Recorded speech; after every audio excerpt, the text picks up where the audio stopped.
Hello? Ay, hello. Hello po. Ah. Kap, yung sa taga-Ilog, Kap, madali naming matetestify sa inyo kung sino yung owner, sharer, saka co-owner. Ay, salamat. Magandang trabaho. Kasi po, may certification po kami na galing sa Umado na kung sino talaga yung nakalagay doon, nakapangalan, structure. Kaya hindi problema sa amin yung sharer, co-owner. Kasi meron po sa aming nakalista rito na... Sige ha. Opo. Mananalo rin po. Thank you ha. Kaya mo okay. Galing mo talaga. Gumagaan yung trabaho ko. Next. Kuya Moreno. Kasi Kap, ako 45 years na ako nakatira dyan. Yan, okay. Kaya dumami ng 174 ang house owner, pati sharer, binigyan ng karapatan na maging house owner. Sa DSWD yun, pambigay ng mga... Oo. Dumami yun ng dumami sa ganung sitwasyon. Opo. Kaya dumami, hindi na magkakasya kung di-divide yun sa 174 na yun. Tama po. Kaya kailangan i-verify lahat yung house owner na yan, nakatunayan kanila talaga yung bahay na yun. Yan ang gagawin natin ngayong umaga. Oo. Kasi kung hindi i-verify ng ganon, lahat magiging house owner yung 174. Oo, di ba, tama naman yung binanggit ninyo. Importante, ngayon magkasundo-sundo tayo. Yun ang magaling. Natin ngayong umaga. Okay. Thank you, Kap. Thank you. Thank you. Sige po, may tanong pa.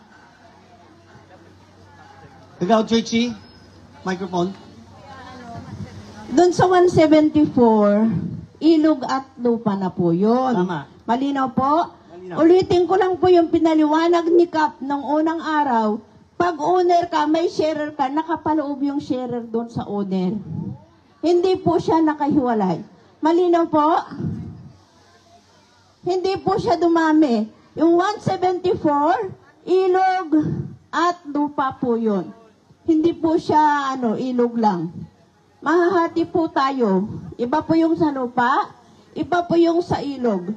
Malinaw na si owner, pag may sharer, ito si owner, andito si sharer sa loob ni owner. Hindi po siya nakahiwalay. Okay? Ganito po yan ha. Yung binabanggit ni Ate Esther, ganito po yan. Siyempre yung bahay mo, noon, bago masunog, ang bahay na pinag-uusapan natin, palawak. Yung bahay mo, hatiin mo lang ng isa, dudugtungan ng CR, dudugtungan ng kusina. Ganun po noon, kaya nagmumukhang owner. Pero alam nyo naman sa sarili nyo kung sino lang ho yung owner at sharer.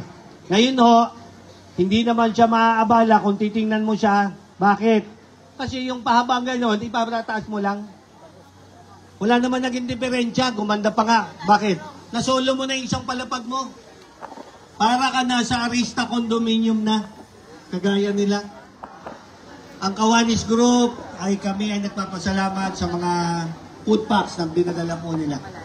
Nakita na, kapasok na ako kayo ng Arista. Huwag na, kasi hindi mangyayari sa inyo. Hindi yung kailangan pumunta na ron. Ulit ha, yung parking.